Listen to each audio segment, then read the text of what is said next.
Pancakes. Soft and comforting little discs of carbohydrates that go perfectly with massive amounts of melted butter and maple syrup.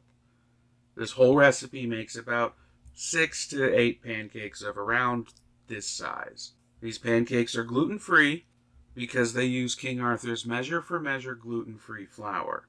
Now, pause here for a second for the recipe card and ingredient list. This recipe is simple and easy to make. It's great for those groggy mornings where the coffee just hasn't quite kicked in yet. It starts with adding all of our dry ingredients to a bowl and giving them a quick stir together. That is 2 tablespoons of sugar, 1 cup of flour, 1 tablespoon of baking powder, and a 1/4 tablespoon each of salt and xanthan gum.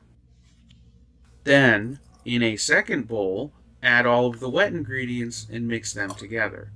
This is going to be 2 tablespoons of oil, 1 whole egg, 1 teaspoon of vanilla extract, and 1 cup of whole milk. I whisk everything together until the egg is completely broken up and everything's incorporated into one mixture.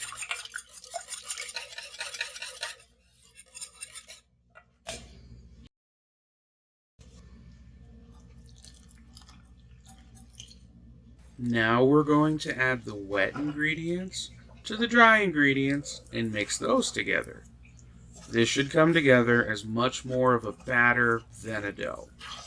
If it's too thick, the pancakes won't settle into the pan and the outsides are going to burn while the middles remain undercooked.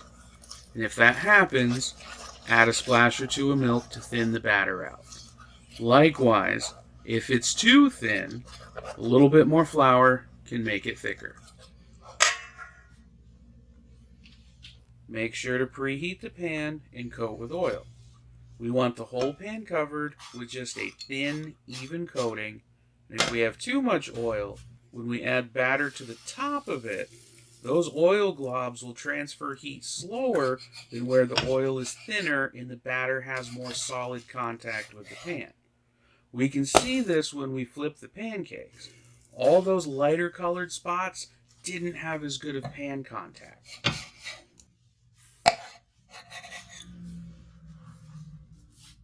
Just like regular pancakes, you can watch the bubbles form as these ones cook. They're made with xanthan gum and gluten-free flour, so the bubbles aren't always as fast and pronounced as the boxed mix you might find in the grocery store. But in general, it's still ready to flip around the time the bubbles stop bubbling.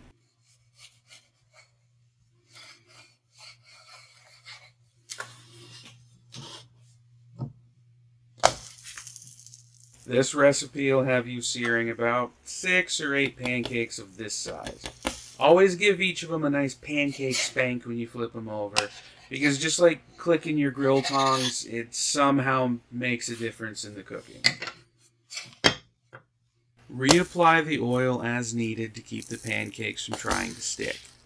It's less of a problem with non-stick pans, but in everything else, the secret's really just managing the temperatures of the pan, the oil, and keeping the pan clean to prevent sticking.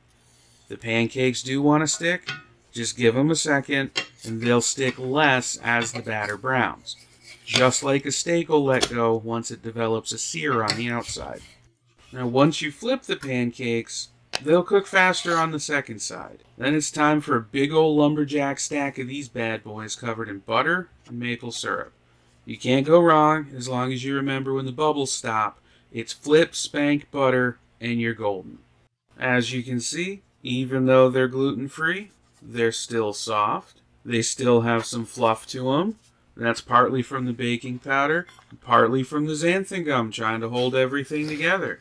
Now, I'm not trying to say that pancakes absolutely have to have butter on them, but I'm not going to stop you from slathering a ridiculous amount on there.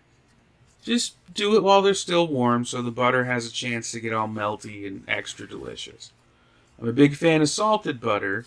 You don't have to churn it yourself. Store-bought's fine, but it is absolutely awesome if you do, and I'll give you extra credit for it.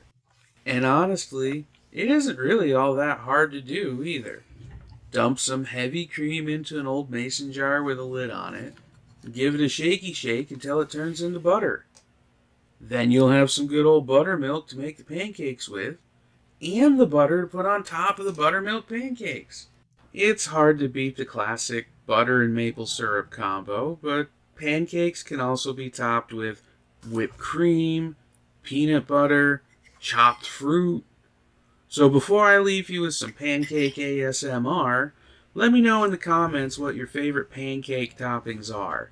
And if you like the video, please subscribe for more bad cooking and even worse humor.